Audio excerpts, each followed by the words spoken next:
Gautam Neurocare, brain stroke, migraine, fits, brain and spine surgeries की best neurosurgeon. బాలనటుడిగా వచ్చి hero అయిన Teja super hero అయ్యే అవకాశం కొట్టేశాడు.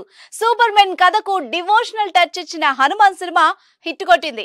డైరెక్టర్ ప్రశాంత్ వర్మ హీరో తేజని ఈ సినిమాతో ఇంకాస్త లేపాడు. తాజాగా విడుదలైన హనుమాన్ చిత్రం పాజిటివ్ టాక్ తో ముందుకెళ్తోంది. సాధారణ మనిషికి దేవుడు తోడైతే ఎలా ఉంటుందన్న పాయింట్ తో డైరెక్టర్ ప్రశాంత్ వర్మ ప్రేక్షకుల్ని కుర్చీలో కదలకుండా కూర్చోబెట్టగలిగాడు. ఫస్ట్ హాఫ్ లో కామెడీ బాగా వర్కౌట్ అయింది. సెకండ్ హాఫ్ లో కథ సినిమాకు ప్రాణం పోసింది. లాస్ట్ 20 నిమిషాలు సినిమాకు హైలైట్ గా నిలుస్తుందనడంలో సందేహమే లేదు. మొత్తానికి హీరో తేజని డైరెక్టర్ ప్రశాంత్ వర్మ సూపర్ హీరోని చేశాడని చెప్పుకోవాలి. పెద్ద హీరోలతో పోటీగా బరిలో నిలిచి అందరి దృష్టిని ఆకర్షించిన హనుమాన్ అంచనాల్ని నిజం చేసింది. బడ్జెట్ పరంగా చిన్న సినిమా అనిపించుకున్న కంటెంట్ పరంగా బలంగా కనిపించి పెద్ద చిత్రాలకు ధీటుగా నిలబడింది. టీజర్ ద్వారా అంచనాలు పెంచిన హనుమాన్ అంతకు రెట్టింపు రిజల్ట్ ఇచ్చింది.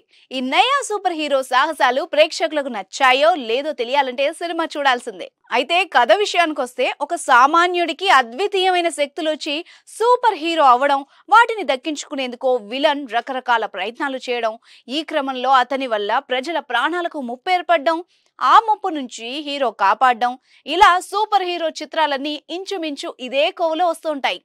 ఇక హనుమాన్ కథ కూడా దాదాపుగా ఇదే పంథాలో సాగుతుంది. అయితే దీన్ని ఇతిహాసాలతో ముడిపెట్టి నేటివిటీ మిస్ కాకుండా ఆసక్తికరంగా తెరపై చూపించిన తీరు అందరినీ అలరిస్తోంది. ఇక నటీనటుల విషయానికొస్తే హీరో తేజ సామాన్య కుర్రాళ్ల మెప్పించాడు. సూపర్ పవర్స్ వచ్చాక తేజ చేసిన సందడి, యాక్షన్ సీన్లలో భావోద్వేగాలు వ్యక్తం చేయడంలో పరిణితి కనబర్చాడు. పల్లెటూరి అమ్మాయిగా హీరోయిన్ అమృత అయ్యర్ తెరపై అందంగా కనిపించింది. వరలక్ష్మి శరత్ కుమార్ పాత్ర ప్రతి ఒక్కరిని సర్ప్రైజ్ చేస్తుంది.